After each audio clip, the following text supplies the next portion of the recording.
Siddaramaiah budget ಮಂಡನೆಗೆ ಇನ್ನೇನು count down ಶುರುವಾಗಿದೆ. ಬಜೆಟ್ ಅಲ್ಲಿ ಗ್ಯಾರಂಟಿ ಯೋಜನೆಗಳಿಗೆ ಹೆಚ್ಚಿನ ಆದ್ಯತೆ ಕೂಡ ಕೊಡಲಾಗಿದೆ.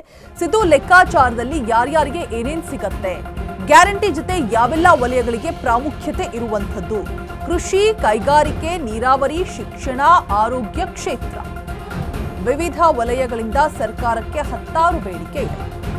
ಗ್ಯಾರಂಟಿ ಜೊತೆಗೆ ಯಾವೆಲ್ಲ ವಲಯಗಳಿಗೆ ಪ್ರಾಮುಖ್ಯತೆ ಇದೆ, ಗ್ಯಾರಂಟಿಗೆ ಕಡಿವಾಣ ಇಲ್ಲದೆ ಆರ್ಥಿಕ ಶಿಸ್ತು ಪಾಲನೆ, ಕಳೆದ ಬಾರಿ 4,09,549 ಕೋಟಿ ಇತ್ತು. ವಿವಿಧ ವಲಯಗಳಿಂದ ಕೂಡ ಸರ್ಕಾರಕ್ಕೆ ಹತ್ತಾರು ಬೇಡಿಕೆ ಕೂಡ ಇತ್ತು. ಯಾವೆಲ್ಲ ವಲಯಗಳಿಗೆ ಪ್ರಾಮುಖ್ಯತೆ ಇದೆ, ಗ್ಯಾರಂಟಿಗೆ ಏನಾದರೂ ಕಡಿವಾಣ ಬೀಳತ್ತಾ, ಆರ್ಥಿಕ ಶಿಸ್ತು ಪಾಲನೆ ಕೂಡ ಮಾಡಬೇಕಾದಂತಹ ಸವಾಲು ಸಿದ್ದರಾಮಯ್ಯಗಿದೆ. ಲಾಸ್ಟ್ ಟೈಮ್ಗೆ ಕಂಪೇರ್ ಮಾಡಿದ್ರೆ 4,50,000 ಕೋಟಿ ನಿರೀಕ್ಷೆ ಇತ್ತು. ಸಿಎಂ ಸಿದ್ದರಾಮಯ್ಯ ಬಜೆಟ್ ಮಂಡನೆಗೆ ಏನೇನು ಕೌಂಟ್ ಡೌನ್ ಕೂಡ ಶುರುವಾಗಿರುವಂಥದ್ದು. ಗ್ಯಾರಂಟಿ ಯೋಜನೆಗಳಿಗೆ ಹೆಚ್ಚಿನ ಆದ್ಯತೆಯನ್ನ ಕೊಡುವಂತಹ ಸಾಧ್ಯತೆಗಳು ಇದೆ ಅಂತ ಕೂಡ ಮತ್ತೊಂದು ಕಡೆ ಹೇಳಲಾಗ್ತಾ ಇದೆ. ಸಿದ್ದು ಲೆಕ್ಕಾಚಾರದಲ್ಲಿ ಯಾರ್ಯಾರಿಗೆ ಏನೇನು ಸಿಗತ್ತೆ ಅಂತ ಕೂಡ ಒಂದಷ್ಟು ಕ್ಯೂರಿಯಾಸಿಟಿ, ಕುತೂಹಲಗಳಿದೆ. ಯಾವೆಲ್ಲ ವಲಯಗಳಿಗೆ ಇವರು ಪ್ರಾಮುಖ್ಯತೆಯನ್ನ ನೀಡ್ತಾರೆ ಅದು ಕೂಡ ಕ್ಯೂರಿಯಾಸಿಟಿ ಇರುವಂಥದ್ದು. ಇನ್ನೇನು ಕೆಲವೇ ಕ್ಷಣಗಳಲ್ಲಿ ಆಯವ್ಯಯವನ್ನ ಮಂಡನೆ ಮಾಡಲಿದ್ದಾರೆ ಸಿಎಂ ಸಿದ್ದರಾಮಯ್ಯ. ವಿವಿಧ ವಲಯಗಳಿಂದ ನಿರೀಕ್ಷೆ ಕೂಡ ಹೆಚ್ಚಾಗಿರುವಂಥದ್ದು.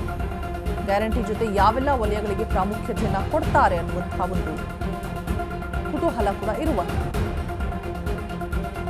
4,09,549 ಕೋಟಿ ಗಾತ್ರದ ಬಜೆಟ್ ಮಂಡನೆಯಾಗಿತ್ತು ಈ ಹಿಂದೆ.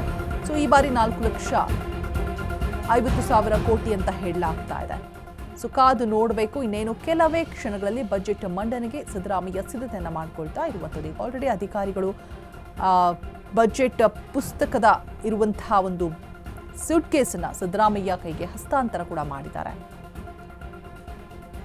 ವಿಧಾನಸೌಧದತ್ತ ತೆರಳಿದ್ದಾರೆ ಸಿದ್ದರಾಮಯ್ಯ ಈಗ ಆಲ್ರೆಡಿ. ಇನ್ನೇನು ಕೆಲವೇ ಕ್ಷಣಗಳಲ್ಲಿ ಬಜೆಟ್ ಮಂಡನೆ ಕೂಡ ಆಗುತ್ತೆ. ಸಚಿವ ಸಂಪುಟ ಸಭೆಗೆ ಸಿದ್ಧತೆ ಕೂಡ ಮಾಡಿಕೊಳ್ಳಲಾಗ್ತಾ ಇರುವಂಥದ್ದು. ಇನ್ನು ಕೆಲವೇ ಕ್ಷಣಗಳಲ್ಲಿ ಬಜೆಟ್ ಮಂಡನೆಗೆ ಎಲ್ಲ ರೀತಿಯಾದಂತಹ ಸಿದ್ಧತೆ ಕೂಡ ಈಗ ಆಲ್ರೆಡಿ ಆಗಿದೆ. ಕೃಷಿ ವಲಯದಲ್ಲಿ, ಆರೋಗ್ಯ ವಲಯದಲ್ಲಿ ಎಲ್ಲ ಕಡೆ ಕೂಡ ನಿರೀಕ್ಷೆಗಳು ಕೂಡ ಹೆಚ್ಚಾಗಿದೆ.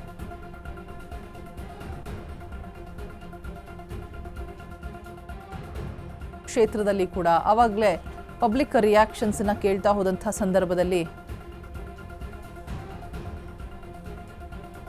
ಸಾಕಷ್ಟು ಜನ ಹೇಳ್ತಾ ಇದ್ರು. ಒಬ್ರು ವಿದ್ಯಾರ್ಥಿ ತುಂಬಾ ಚೆನ್ನಾಗಿ ಹೇಳಿದ್ರು.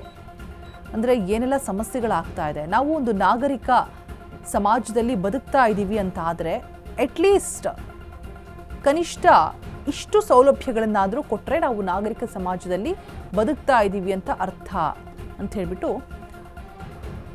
ಆವಾಗಲೂ ಒಬ್ಬರು ವಿದ್ಯಾರ್ಥಿ ಪಬ್ಲಿಕ್ ರಿಯಾಕ್ಷನ್ಸ್ ಅನ್ನು ತೆಗೆದುಕೊಳ್ಳುವಂತಹ ಸಂದರ್ಭದಲ್ಲಿ ಬಹಳ ಅದ್ಭುತವಾಗಿ ಎಕ್ಸ್ಪ್ಲೈನ್ ಮಾಡಿದ್ರು. ನಮಗೆ ಮೇಯ್ನ್ ಆಗಿ ಏನು ಬೇಕು, ಶಿಕ್ಷಣ, ಅದು ಬಿಟ್ಟರೆ ಆರೋಗ್ಯ. ಈಗ ನಮ್ಮ ದುಡ್ಡಲ್ಲೇ ನಾವು ಶಿಕ್ಷಣವನ್ನು ಪಡೆದುಕೊಳ್ಬೇಕು. ನನ್ನ ಹತ್ರ ದುಡ್ಡಿದ್ರೆ ಅಷ್ಟೇ ಶಿಕ್ಷಣ, ನನ್ನ ಹತ್ರ ದುಡ್ಡಿದ್ರೆ ಅಷ್ಟೇ ನಾನು ಆರೋಗ್ಯವನ್ನು ಪಡೆದುಕೊಳ್ಳೋಕ್ಕಾಗೋದು. ಹಾಸ್ಪಿಟಲ್ ಫೆಸಿಲಿಟೀಸ್ ಆಗಿರ್ಬೋದು, ಶಿಕ್ಷಣದ ವ್ಯವಸ್ಥೆಗಳಾಗಿರ್ಬೋದು, ಎಷ್ಟೋ ಗೌರ್ಮೆಂಟ್ ಸ್ಕೂಲ್ಗಳನ್ನು ಮುಚ್ಚಾಕ್ತಾ ಇದ್ದಾರೆ. ಇದಾಗಬಾರದು. ಬೇಕಾದಂತಹ ಕನಿಷ್ಠ ಪಕ್ಷ ಸೌಲಭ್ಯಗಳನ್ನಾದರೂ ನಮಗೆ ಕೊಟ್ಟರೆ ನಾವು ನಾಗರಿಕ ಸಮಾಜದಲ್ಲಿ ಬದುಕ್ತಾ ಇದ್ದೀವಿ ಅಂತ ಅರ್ಥ. ಇಲ್ಲದೆ ಇದ್ರೆ ನಾವು ಮನುಷ್ಯ ಅಲ್ಲ, ಪ್ರಾಣಿಗಳು ಅಂತ ಹೇಳ್ಬಿಟ್ಟು ಆ ವಿದ್ಯಾರ್ಥಿ ತುಂಬಾ ಚೆನ್ನಾಗಿ ಎಕ್ಸ್ಪ್ಲೈನ್ ಮಾಡಿದ್ರು. ಅಷ್ಟು ಸಮಸ್ಯೆಗಳಾಗ್ತಾ ಇದೆ. ಶಿಕ್ಷಣ ಕ್ಷೇತ್ರ ನೋಡಿದ್ರೆ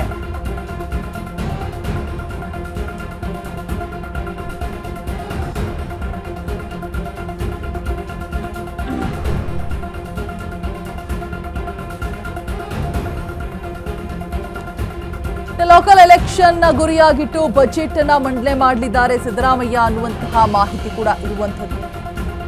ಬಜೆಟ್ ನಲ್ಲಿ ಗ್ಯಾರಂಟಿ ಯೋಜನೆಗಳು, ಅದಕ್ಕೇನಾದ್ರೂ ಕೊರತೆಗಳು ಉಂಟಾಗತ್ತಾ? ಹದಗೆಟ್ಟಂತಹ ರಸ್ತೆ ಆಗಿರ್ಬೋದು, ಮೂಲಸೌಕರ್ಯಗಳ ಅಭಿವೃದ್ಧಿಯ ಪ್ಯಾಕೇಜ್ ಆಗಿರ್ಬೋದು, ಕೃಷ್ಣಾ ಮೇಲ್ದಂಡೆ ಯೋಜನೆ 3ನೇ ಹಂತಕ್ಕಾಗಿ ಅನುದಾನ ಬಿಡುಗಡೆ ಮಾಡಬೇಕು ಅನ್ನುವಂಥದ್ದು ಕೂಡ ಇದೇ ಲಿಸ್ಟಲ್ಲಿ. ಕೆಲವೇ ಕ್ಷಣಗಳಲ್ಲಿ ಇನ್ನೇನು ಗೊತ್ತಾಗುತ್ತೆ. ಆಯವ್ಯಯ ಮಂಡನೆಗೆ ಸಿದ್ಧತೆ ಕೂಡ ಆಗ್ತಾ ಇರುವಂಥದ್ದು. ಗೃಹಲಕ್ಷ್ಮಿ 2,000 ಜೊತೆಗೆ 2 ಸೀರೆಯನ್ನು ಕೂಡ ಕೊಡಬೇಕು ಅಂತ ಅನ್ನಭಾಗ್ಯ ಫಲಾನುಭವಿಗಳಿಗೆ ಇಂದಿರಾ ಕಿಟ್ ಅನ್ನು ಕೂಡ ಘೋಷಣೆ ಮಾಡಿರುವಂಥದ್ದು. ಲೋಕಲ್ ಎಲೆಕ್ಷನ್ ಅನ್ನ ಗುರಿಯಾಗಿಸಿಕೊಂಡು ಸಿದ್ದರಾಮಯ್ಯ ಬಜೆಟ್ ಅನ್ನ ಮಂಡನೆ ಮಾಡಲಿದ್ದಾರೆ ಅನ್ನುವಂತಹ ಮಾತುಗಳು ಕೂಡ ಕೇಳಿ ಬರ್ತಾ ಇದೆ. ಇನ್ನು ವಸತಿ ಹಂಚಿಕೆ ಗೊಂದಲ ಇದೆ, ಅದನ್ನು ಕೂಡ ನಿವಾರಣೆ ಮಾಡಬೇಕು ಅನ್ನುವಂತಹ ಕೂಗು. ಮೇನ್ಲಿ ರಸ್ತೆ ಗುಂಡಿಗಳು, ಹದಗೆಟ್ಟಿರುವಂತಹ ರಸ್ತೆಗಳು ಅಭಿವೃದ್ಧಿ ಕಾರ್ಯ ಆಗಬೇಕು, ಅನುದಾನವನ್ನ ಬಿಡುಗಡೆ ಮಾಡಬೇಕು ಅನ್ನುವಂಥದ್ದು.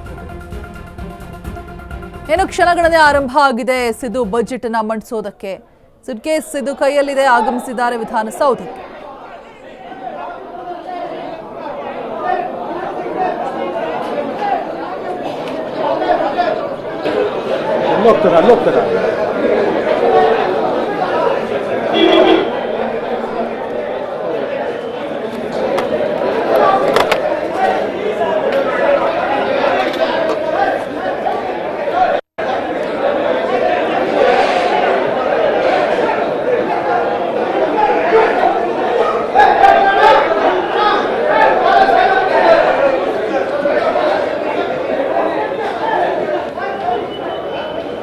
CM ಕಾಣಿಸ್ತಾ ಇದೆ.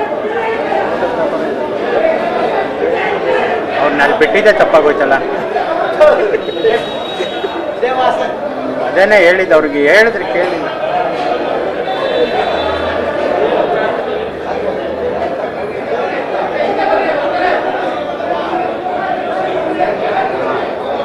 ಈಗ ಕಾಣಿಸಿದ್ರು.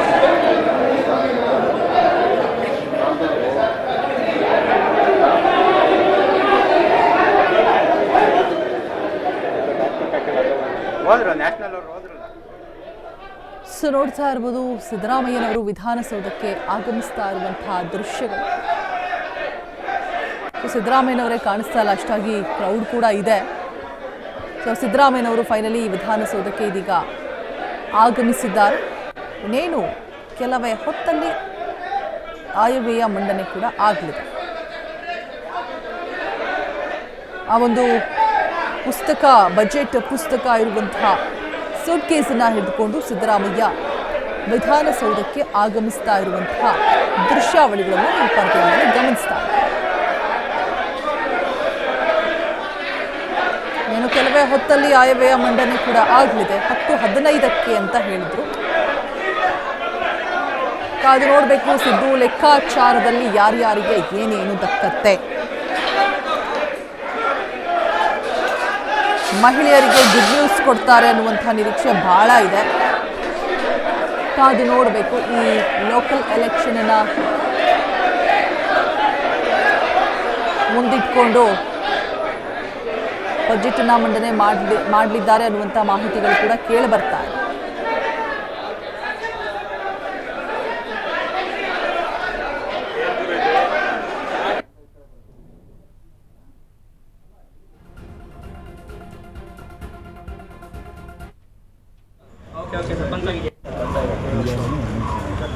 ಸರ್ ಸರ್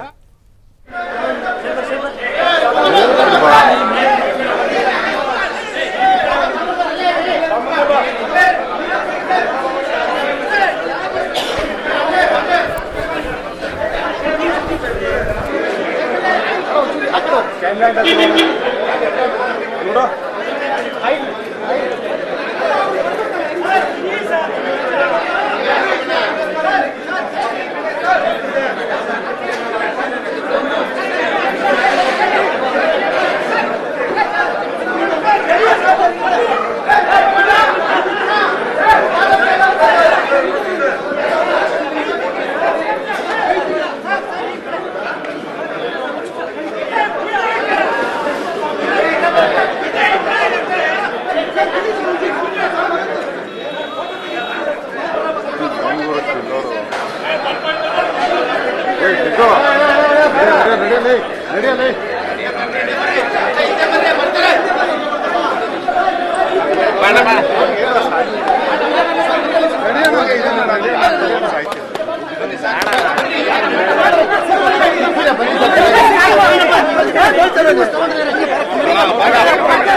ಫೋಟೋ ತೆಗೆಯಕ್ ಬಿಡಿ ಸರ್ ಸ್ವಲ್ಪ ಸರ್ ಸರ್ ಒಂದ್ ನಿಮಿಷ ಗನ್ಮೆನ್ಗಳು ಹಿಂದೆ ಹೋಗೋಕೆ ಹೇಳಿ ಸರ್ ಸರ್ ಒಂದ್ ನಿಮಿಷ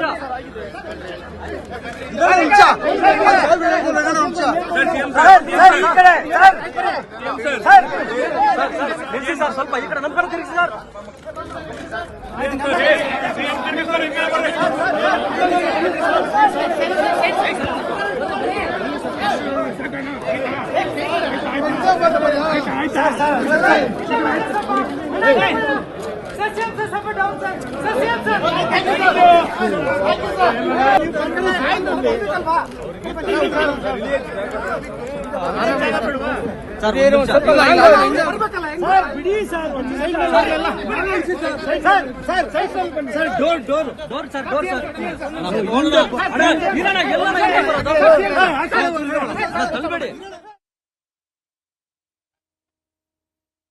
ನಿರೀಕ್ಷೆ ಇದೆ.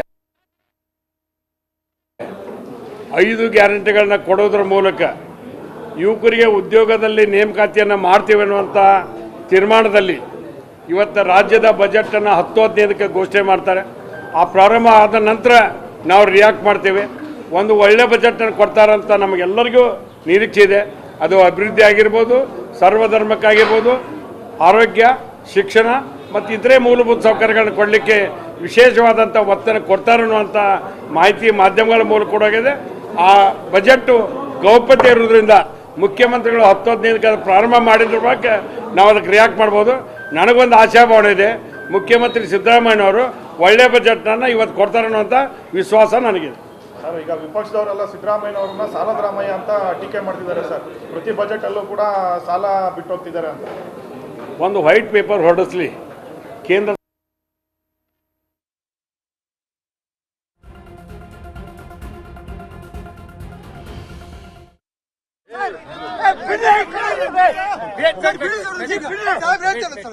ಫೋಟೋ ತೆಗೆಯಕ್ ಬಿಡಿ ಸರ್ ಸ್ವಲ್ಪ ಒಳ್ಳೆ ಸಲಹೆಗಳನ್ನ ಕೊಡ್ಲಿ, ಅದನ್ನ ನಾವು ಸ್ವೀಕರಿಸ್ತೇವೆ.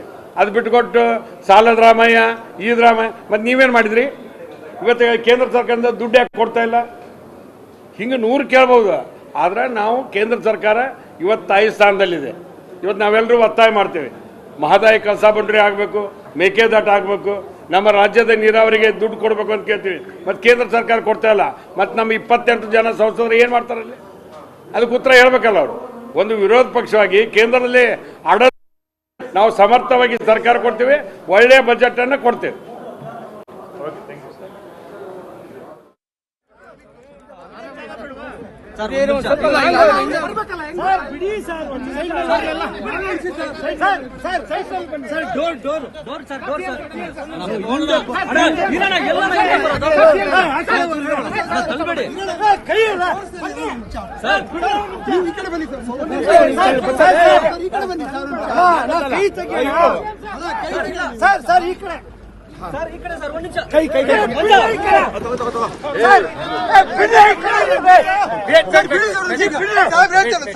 ಫೋಟೋ ತೆಗೆಕ್ ಬಿಡಿ ಸರ್ ಸ್ವಲ್ಪ. ಸರ್ ಒಂದ್ ನಿಮಿಷ ಗನ್ಮೆನ್ಗಳು ಹಿಂದೆ ಹೋಗೋಕೆ ಹೇಳಿ ಸರ್. ಒಂದ್ ನಿಮಿಷ